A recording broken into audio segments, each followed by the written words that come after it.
Leaders of society are creators of their environment, never a victim of their environment. Now, having said that, may I involve you again? I'm sorry, your name is? Jace. Jace? Yes, sir. Just Jace? Jace Jackson. Fantastic. I'm Jim. I'm Jim. Jim Halderman. Anybody should ever wonder. So, Jace, now I would wonder and use the Blue. green. Blue. Yes. Okay. I think that page table. That's fine. And this looks so important. How'd I do, boss? Did just fine. Is there anything good that can come out of conflict? Like Compromise. compliment? Compromise. Compromise. Anything good come out of conflict? Resolution. The resolution of conflict. Resolution. Growth. Growth. Change. Change. Reason. Reason. Anything good come out of conflict? Growth. Growth. That was already said, so I just wanted to reiterate. It's good. Thank you. You can say it again. It's allowed. What else good can come out of conflict? Thank you. What we know about conflict is it's always a choice. Conflict is inevitable. Violence is not inevitable. Violence is the choice. I would like you to write down in longhand 3 things that you have to do. Oh, wait a minute, that's too soon. I'm sorry. I apologize. So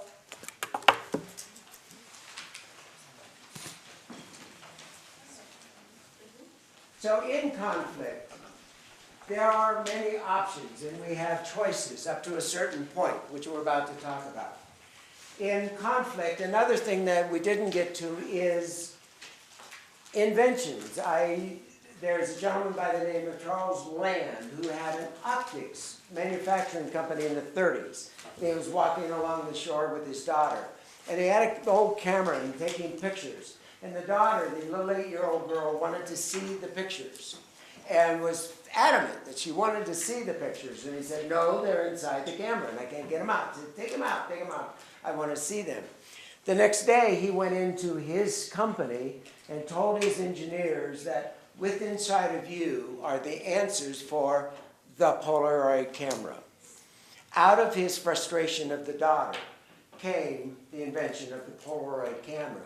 So sometimes we look at conflict as an opportunity or a challenge to create new ideas and new ways of understanding. On the sheet, I talk about the limbic brain and the neocortex brain. It's very important to understand when we're understanding stress and emotion, the 2 parts of our brain that are controlling us. The limbic I talk about is being the subconscious. The limbic is the collection of all of our life experiences in the past. The limbic brain is the reactive. It's the ANS, which stands for automatic nervous system. It's our heartbeat. It's our reactive life. The limbic brain is also the animal brain sometimes because that's the only brain that the animals have. It's the reactive brain. The fight or flight is in the limbic brain. The other brain is the neocortex. It's the rational. It's the logic. It's the conscious brain. It's the brain we think with. But once we have thought about it and made our decision, it goes into limbic. What's 2 plus 2? What's 375 plus 260? The limbic brain came up with the immediate answer because that's duh. Why on earth is he asking such a silly, stupid question? Because that goes into our automatic system. 2 plus 2 equals 4 is just basic. But now I gave you a little more complex. You had to move into the neocortex and think about that. And you certainly wouldn't have taken you very long to come up with the answer, but it was a process that you had to go through. Any musicians here? Play the piano? And when you start out with the key of C and learning where the fingers go, what do you play? I play the piano. Piano? And I sing. And you start out playing, but then after a while, it just becomes muscle memory, or we move it into our limbic system. Sports, any sports players? The same thing, right? When you're first, you go down and you practice, and the coach is working on you with this idea, and you're working on this one muscle memory. But then when you're in the playing, what's the meaning of playing in the zone? In the zone, being in the zone, You don't have to think about it. when it's just automatic, not think about it. Yes, it's the karate idea. Don't think about it, just do. So you're in the zone, and that moves it into the limbic. It's so critical to be aware of those two parts of the brains, because it's the limbic that causes us to live 98% of the time. Am I the only one that's ever dialed or hit send on the phone and I forgot who yeah. Or any go into the other room to get something and what I can mean to get. Because we live 98% of our life in the limbic automatic system without logic, without thinking. When we go into a class and the professor's giving us new information, we'll come into our neocortex, or when we're hearing new things. But 98% of our life is lived in the limbic, in the automatic, in the learned system. I would like to have you write down 3 things, write out 3 full sentences. I have to go to school, or I have to eat, or just 3 simple things that you have to do.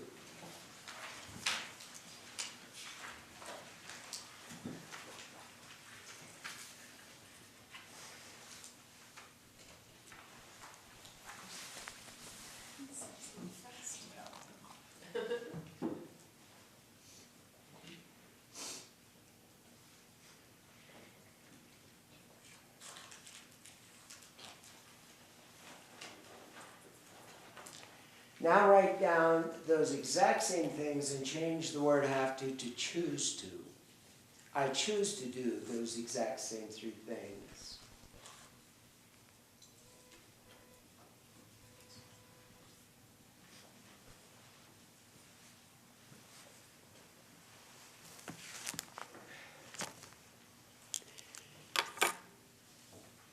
Does it feel different when you write I choose to?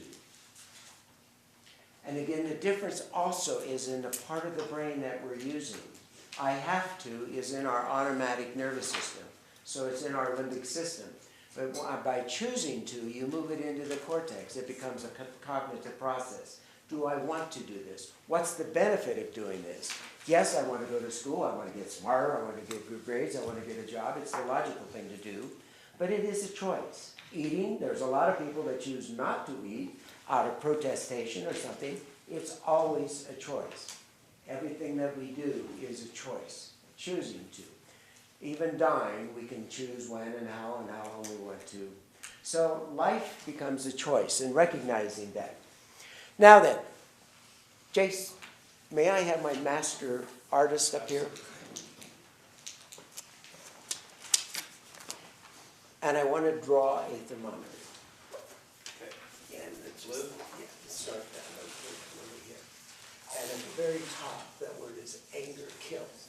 I want to kill somebody at the bottom. Yeah, 50%. The percentage degrees. Yeah, kill. And calm at the bottom. Well, I want to take some time to look at what are the things that make us upset and what it does to us. So, what makes you mad? And at any level, a little mad, a lot mad, what makes you upset? I hate lying. Lying? Oh. Now, on the scale, where is lying to you? 67%. 60 to 70%, yes. When my roommates leave all of their dishes in the living room, that makes me really mad. But I'd probably give it like How a many? 40. 40% dishes in the living room.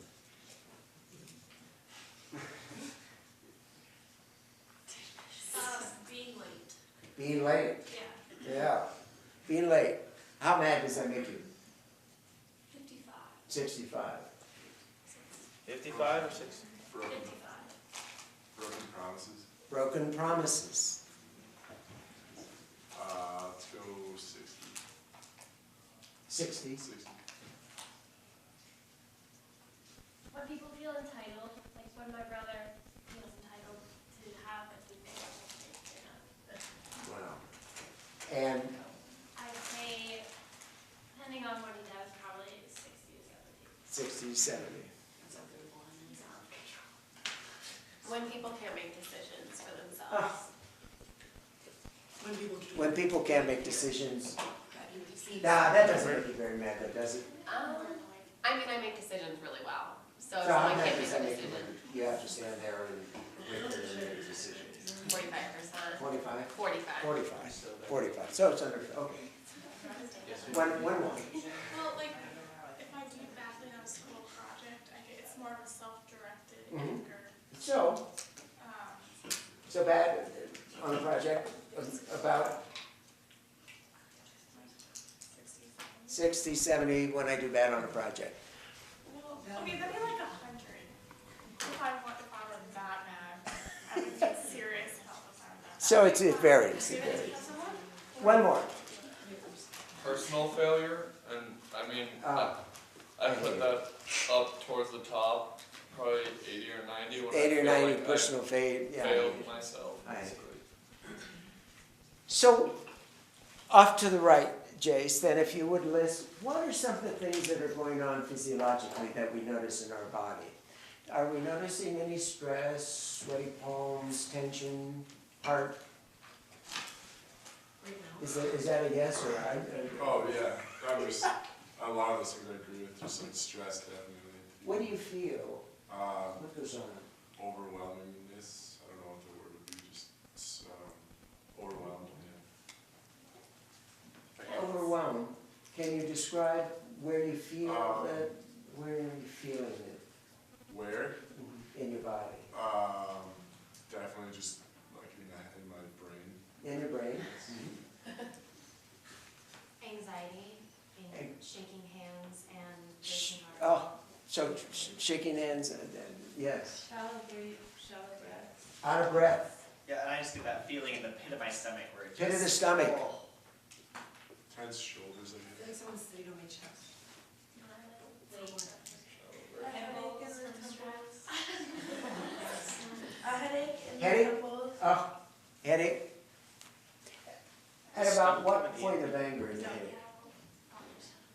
I get pretty stressed out pretty easily.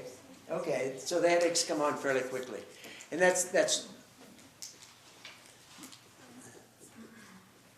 that'll work. The reason that this is important, the reason that it is so important to become aware of your body, of what makes you mad, how mad it makes you, and where do I begin to feel it in my body, is because there is a point at approximately the 50% line, thank you very much, that we are no longer our logical selves. When we get stressed, there are 1,400 chemical, electrical synapses going on in our brain. There are 33 chemicals dumped into our body above 50%. We are drugged on our emotions, on our anger. We drug ourselves on that. So it is so critical to become aware of this, because what happens is there is a point where we have lost our ability to be cognitive. And again, it goes back to the importance of the limbic versus the neocortex. You all spoke of things that could be gained in conflict, but they can only be gained up to approximately 50% of our anger and stress level. Beyond that, we are no longer our logical self. Cortisol is one of the worst of the 33. Adrenaline turns our fat into sugar, dumps into our muscles, and energizes and enlivens our muscles. Cortisol takes control of our body. Cortisol is the fight or flight chemical, as I spoke of earlier. It focuses the mind, because Cortisol and the limbic brain was with this. The only thing we had when either the saber-toothed tiger or us, one of us was going to have a dinner, and we weren't sure at that point in time which one was going to have dinner, the tiger or us. And it was that cortisol that would focus our brain, the adrenaline would strengthen our muscles, and we would go directly towards battle, or we would run the other direction. It's the fight or the flight. The cortisol fills our body with fight or flight response. Well, the other part of that is it limits and focuses our sight so that we no longer see the periphery of possibilities. And it limits our brain, prevents us from going into a logical neocortex ability, and limits what we can do and what options we have. It literally moves us into that fight or flight response. So it's so critical to recognize at what point I just need to move away from this situation and say, you know, I can no longer talk logically about this. Can we come back and talk about it later? Because you are not logical. The other interesting thing is when we go into a test and our body becomes filled with these chemicals because we're so stressed out, I'm not ready, I don't understand, the same thing is happening. The more stress we feel, the more we are limiting our open vision and our ability to be logical in these tests. So it truly is important to understand this. Now we're going to talk about how to get rid of that and how to change that in those moments. Because what do we do to cool down? What are the things that we can do to cool down, to calm ourselves down? Exercise. Exercise. Excellent. Breathe. Just breathe. Breathing. Tell me more about breathing. Just breathe. Okay. In your nose, right in your mouth, 7 seconds long. Kind of just collecting yourself, sitting there like, all right, relax. Okay. I would sometimes just like hold your breath for a long time, then slowly let it out. This is excellent.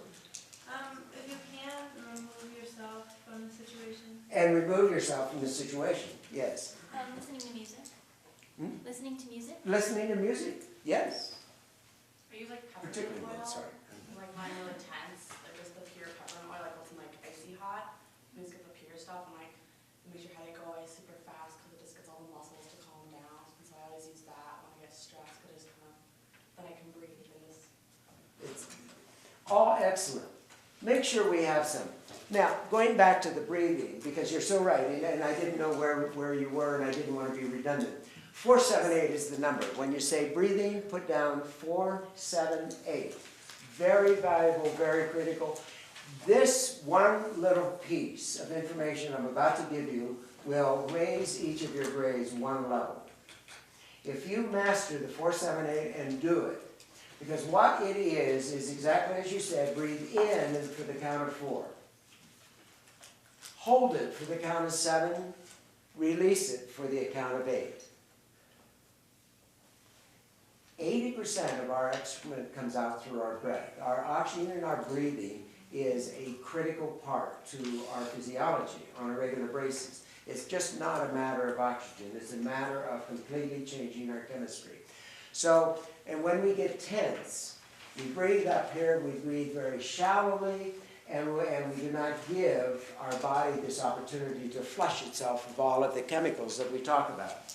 So the 478, the breathing in quickly, ultimately through the nose and out through the mouth.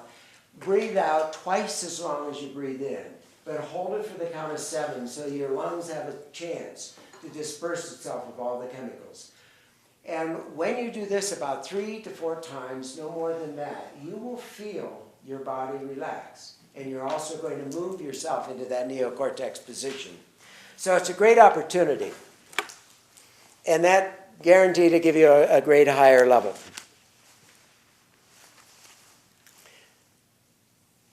One more time.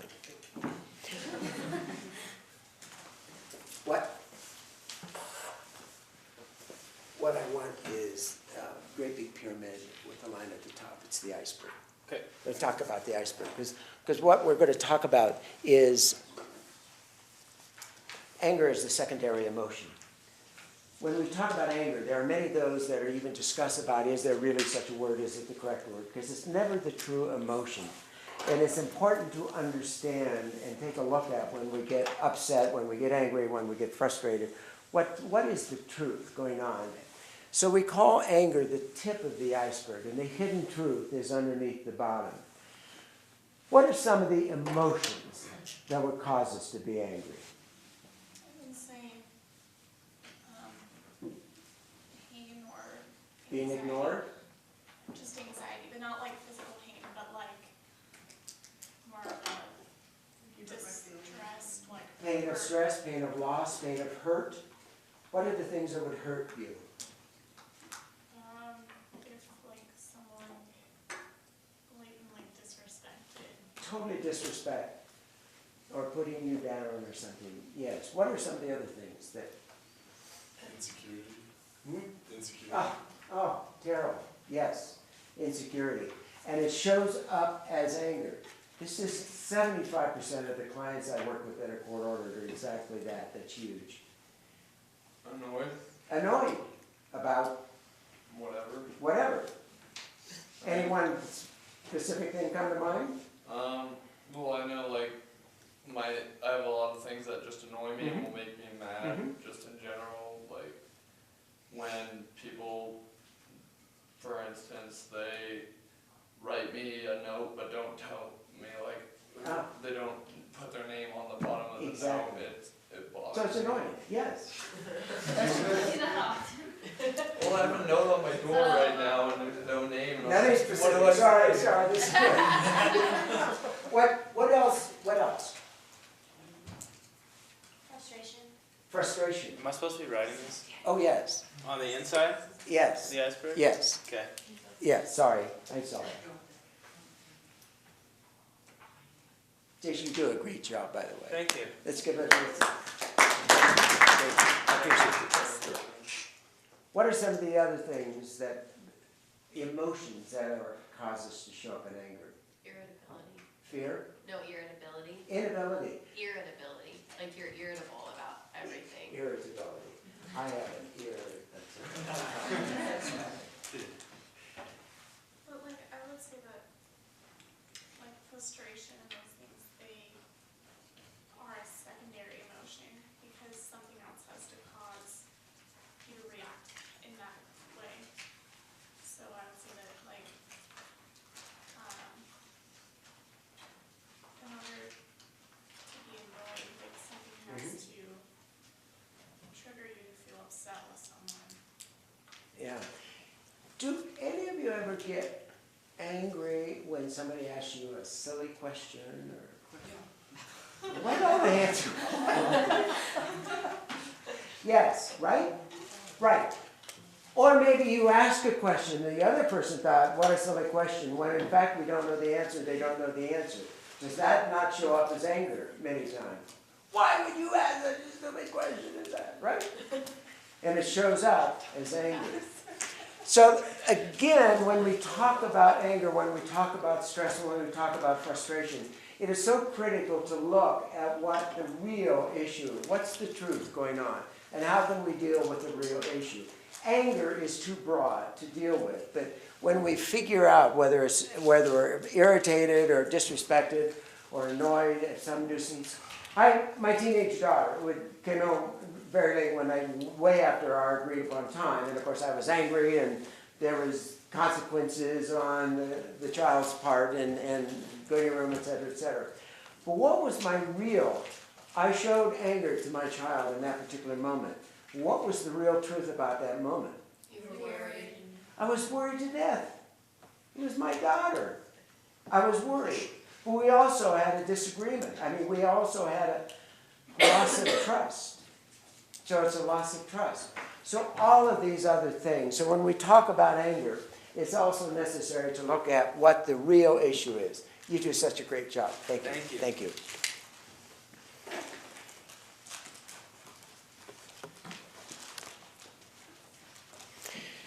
Oh, one more thing. Okay. Or maybe two.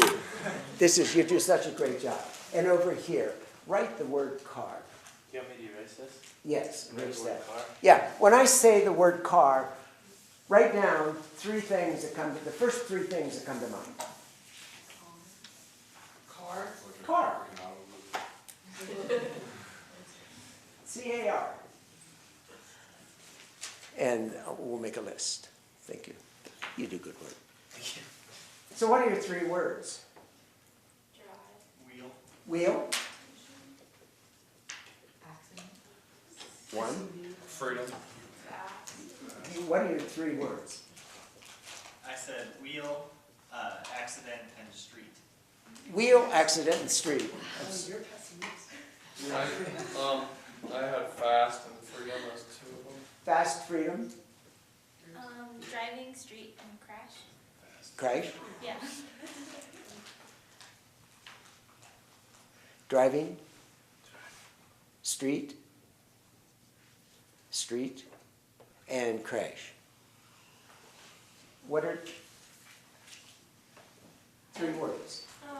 Transportation, music, and speeding ticket. Transportation, the second? Music and speeding ticket. Thank you.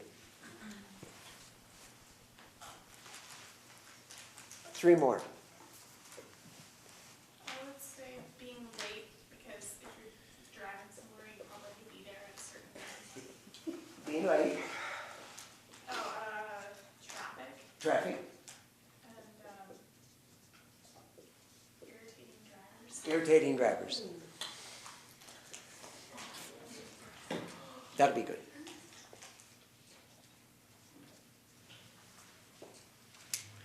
Thank you. Now, You sure? don't go too far. We all thought we knew what a car is, right? We all know what a car is. Were there any of you that had different words yet than this? What this points out is that so much of our communication we think is so obvious and so elementary and so simple. We live far more by assumption than we want to believe or want to accept. We all have a very clear picture of a car. We all know exactly what a car is, but each one of us has a very clear, different picture than the individual beside us. Now, this is a common word, and we would pretty well figure out how to get it through communication through this. But when you stop and think of, there are on average 800 words that we use on a daily basis. There are over 14,000 meanings for those 800 words. There's on average 7 or 8 meanings for absolutely every word in the dictionary, and we think we communicate. The reason that this is important and the reason that you want to acknowledge this is the necessity to ask more questions than what we are typically want to do. Why don't we ask more questions than we do? Why don't we ask more questions? Afraid of looking dumb. Appears dumb. Yeah. You think you already understand something? And you think you understand, of course, we assume. We all know what a car is. Yeah. Oh, so this is it. Why don't we ask more questions? We paint our own mental image and therefore don't ask questions about. Because we already know the answer. We always have a clear picture in our mind, exactly. All your life you've been paid to know the answers, to not ask questions, Because when you're a little kid, your mother will tell you when to go to bed and when to get up and when to do this, and you don't say, no, well, and when you do say, I want to stay up later, boom. You know, there's always a challenge.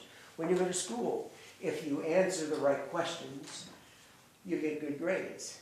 If you stand up and become controversial with the teacher, you get less good grades. When you start a job, you're pretty much told what to do. So you've always been trained not to ask a lot of questions, right? One of the biggest reasons we don't ask more questions are both what you said. A, assuming that we know the answer, and B, we all want to appear like gurus. We all want to appear like we already know the answer. We don't want to, let other people. How many of us, when a teacher asks a question, will hold back from raising our hand for fear that it might be the wrong one, the wrong answer? Guilty. And I suspect far more than raise their hands. We want to hold back because we're not sure. Let somebody else look stupid first. So that's been our training. But what are some of the major advantages of asking questions? maybe not quite as obvious as we think. Sometimes if somebody, I'll be too scared to ask a question, and then if someone else asks a question, I learn from their question and response. We all learn. We all learn. Excellent. What else? I feel like when you engage in a conversation or the topic that you're talking about, you kind of understand it better, especially if you engage in it. To learn more. So all of these are, yes, You convey more interest. convey more interest. There is no greater way to tell somebody they're important than asking them a question. That's important. Can you tell me more? When somebody's asking you a question, it just, there is a connection, there's a personal connection. As long as the congruency of the three languages. Let's go, listening skills. What's the most important thing to know in listening? Now, I'm sorry? I said keep your mouth shut. Keep your mouth shut at times and listen. I would say, like, actively listen, because, like, you can be hearing words someone says, but if you're not, like, in that moment, then you probably didn't hear anything they said. How do you actively live? How do you what do you do to actively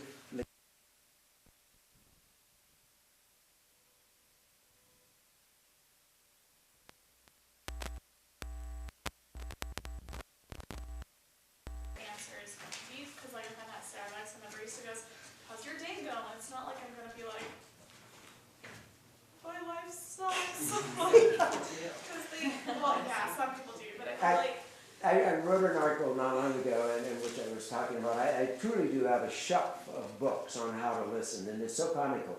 The 7 steps of listening, the 11 steps of listening on how to listen, and the Zen of listening, which is actually a good book. But there are so many books are written on how to listen. It's always good to read one. The truth is, the only thing you need to know is exactly that: intent, desire, and move yourself out of the limbic brain into the neocortex. How do you know if your listener is listening in the limbic brain? Yeah, they just nod. They're nodding, They don't remember it. they're interrupting. They're mirroring your, so if you say something kind of intense, you can tell their body's more intense. Yes. They're mirroring your mirror neurons. How many people here ever get interrupted in conversation? Yeah. Yeah. Do you never get interrupted? This is good. Yeah, and it's a way of life. It's a way we're doing. But whenever you're constantly finding yourself getting interrupted, you know that they are talking from their limbic, their automatic brain. They're not focusing. They're not having a true dialogue. So you need to figure a way to interrupt, pattern interrupt, it's called. Move them from the limbic into the neocortex. Or you're obviously wasting your time if you're having a limbic to limbic, which means you're an automatic, which means you're repeating on automatic. You're not focusing in the moment. So the only real thing necessary to know about how to listen is desire and intent. And be in the conscious, be in the now. Move into the other thing I talk about is the importance of the congruency of 3 languages. Oh, Chase, we can go over here on the left. And write in big the 3 words: physiology, tonality, and words. Physiology, B-H-Y. Right, yeah. Not as dumb as I look. What's the second one? Tonality. Okay. And words. Every time we're communicating or talking, we're talking in 3 separate languages. And the 3 separate languages are talking at different levels. So in the physiology, our body, what percentage of our communication is in our body? it was like 70. 70, she said. I thought it was somewhere up there too, 65, 70s. It's actually, according to Albert Moravian, is considered one of the greatest gurus on this. 55% of all of our communication is through our body. Tonality. Anybody here have a parent that said, it's not what you said, it's how you said it, go to your room? Guilty. Guilty. Tonality is what percentage of our communication? and 38. 38. 38? 38, leaving words for 7. So critical to be aware for many, many reasons. Because our body is speaking louder than words, as we've heard many philosophers and writers talk about. If you have a dear friend that comes and says, what time is it? This doesn't hold true. This is true anytime you're having a true dialogue, when you're discussing a conscious subject. This is true when you're meeting somebody new, talking and debating something new. And it's extremely valuable for in many, many awarenesses. One of the things, as I talked about, when we have a thought, thank you. Thank you. And when we have a thought, when we have a concern, when we become anxious, there are 1,400 synapses going on, electrical and chemical things going on in our brain. 100% of our thoughts and our attitudes are expressed on our physiology 100% of the time. In theater, we use this because anytime you want to create a character, we know exactly what body language to go into. Do I want the blue-collar worker? Do I want the English teacher? We know exactly what body position to put that person is, because 100% of our emotions are being expressed on our body because we are nothing but a collection of chemistry and electricity. And so we cannot deny that. We cannot hide that. Emerson said, should the eye say one thing and the words another, I'll take the language of the former. We do not hide the truth in our body. The words are capable of a lot of different meanings. The tonality and another. When you're on the telephone, then it goes to 80-20. 80% of the communication is in the tonality of the words, of the response. Now, this is so true, and how many watched or saw or remember reading about the Tiger Woods apology? And the news media just slammed it terribly. On what basis? He said all the right words. Because his body was just screaming, I don't believe this. His tonality was not good. I said I'm sorry! Doesn't really convey the message very well. I love you! Doesn't convey the message. So the words, the body, the tonality, and the words need to be the same language. You've heard the word charisma about people. That individual has such charisma. Charisma is congruity of the 3 languages. That individual, and you think back of the individual you know that you have such respect for, and even though you don't know a lot about them, because their body and their words and their tonality are all just reek good consistency. So one of the ways that this is so, one of the reasons that this is so critical, on back, let's go to the next page, the last page, Techniques for Behavioral Change. And let's go all the way down to rehearsal. Near the bottom on that list is rehearsal. Because when we move into that, when our body is not consistent with that, what happens? When we get into it, have had 1 or 2 major negative experiences with an individual, with a situation. When we've had a negative situation with maybe a teacher or maybe a friend, the next time we go in front of that same situation or individual, our body is a billboard of that negativity. Our body will subconsciously go into a defensive mode. Our body subconsciously is saying, I'm not going to have a good experience here. And it goes into this protective mode. And unfortunately, this shows body language on the negativity, on the, maybe if it's a professor, maybe your timid body language, a very timid rather than an assertive, maybe a very passive body language, or maybe a very aggressive. You're going in to defend yourself. So we must be aware of what our body is saying. Now then, the rehearsal is a very, very valuable tool when you've had a negative experience with someone. By rehearsal, I mean you think ahead. How will I deal with this differently? You think of the tip of the iceberg that we talked about. what's my real issue? What's the real problem going on here with this individual? So it's so critical to be aware of that issue. So you rehearse, you think about it, you prepare, and then you become so in tune with your body. Get your mental attitude where it needs to be. I'm going to approach this differently, and I'm going to see a better result. Then your body will express that different emotion and a better result. So critical. When you've had a negative situation with an individual or a friend, and you just, or you're working with somebody on a team, and you need to get into step with that individual, it's that rehearsal, and you rehearse your body, making sure that you get rid of the negative billboard, the body language, and all of the other negativity. So what's the first technique for behavioral change? Breathing. And we talked about that, the 4, 7, 8. It's worth a grade level. Do it. If you're restless at night, you go to bed at night, you've been studying late, and you need a good night's sleep, do this technique to help yourself relax. Bring your metabolism down. That will bring your metabolism down, and to help you get a good restful sleep. It is hugely valuable.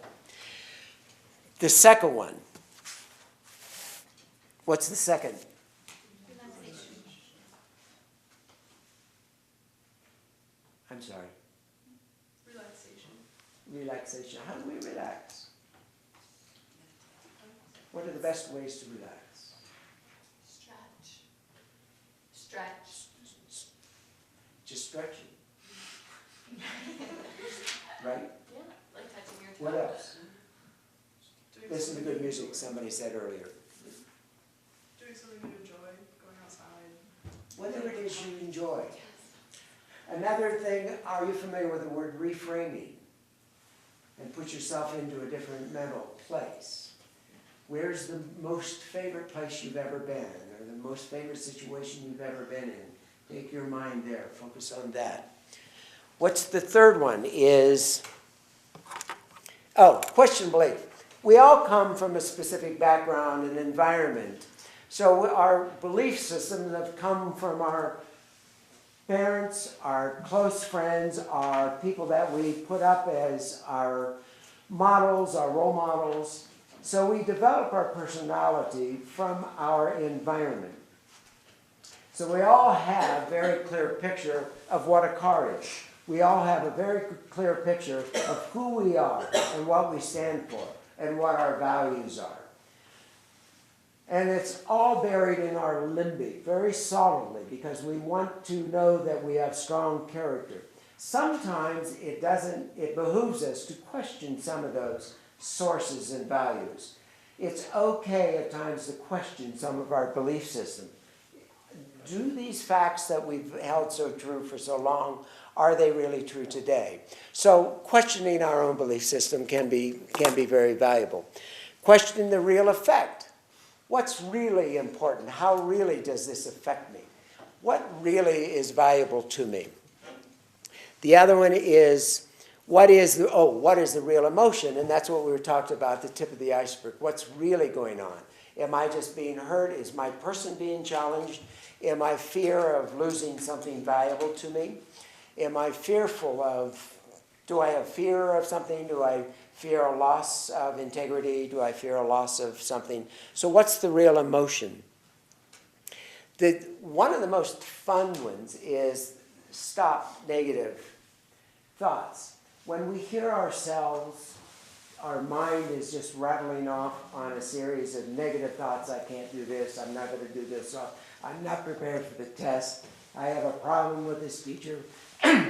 Anytime you hear yourself rattling off of negative thoughts, if you do nothing but think the word stop, and just thinking that word stop moves you from the limbic into the neocortex. You become rational. What's really going on here? And it moves your trend of thought away from a whole stream of negativity and gets you out of that pattern.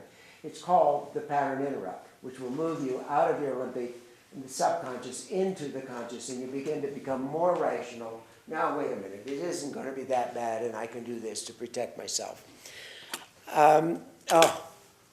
Apologize. One of the most valuable, yet one of the most difficult things to do,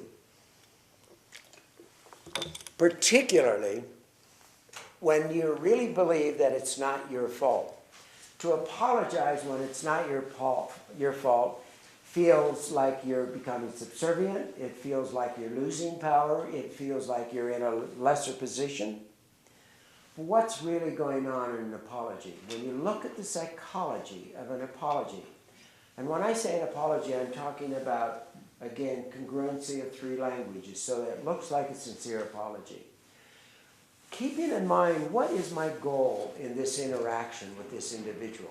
Keeping in mind the result, the outcome that I want. When we focus on the outcome and get rid of our ego in that moment, to apologize breaks down barriers, breaks down walls, so that I can regain that moment of rapport and begin to have a different conversation at a different level.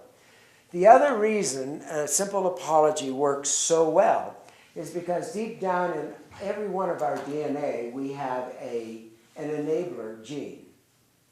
When you see a little old lady crossing the street and dropping stuff, don't we want to run over and help?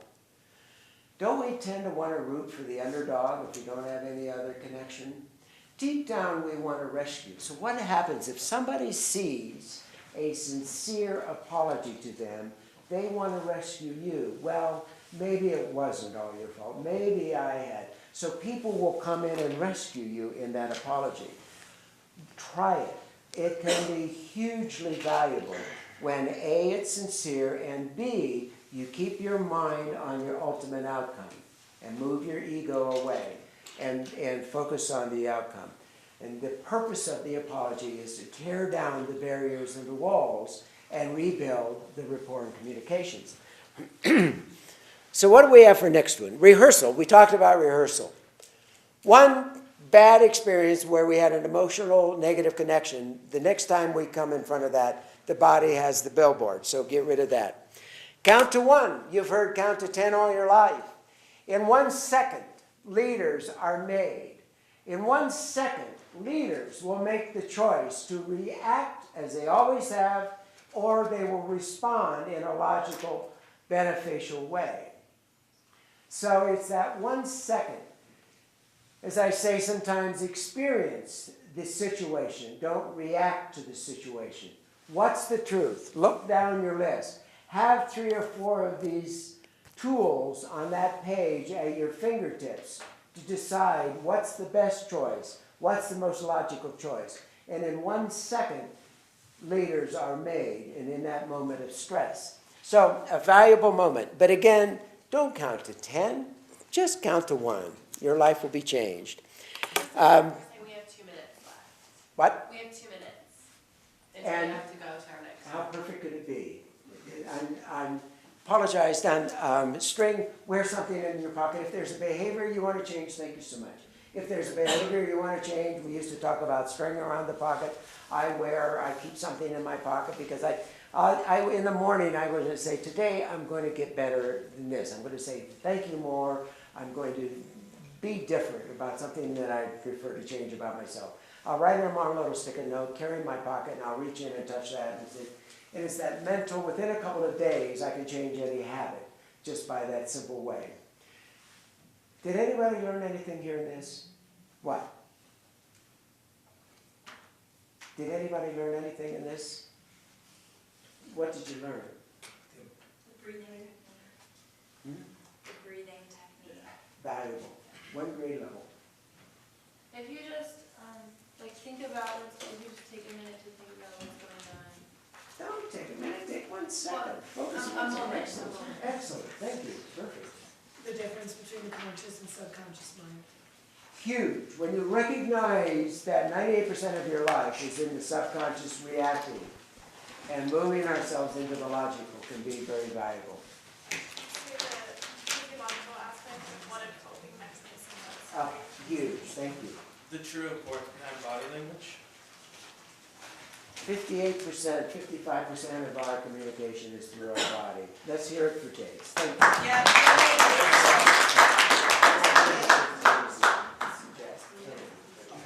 problem, I was giving you a hard time. Thank you all very much. Come see me, Jim Rossi.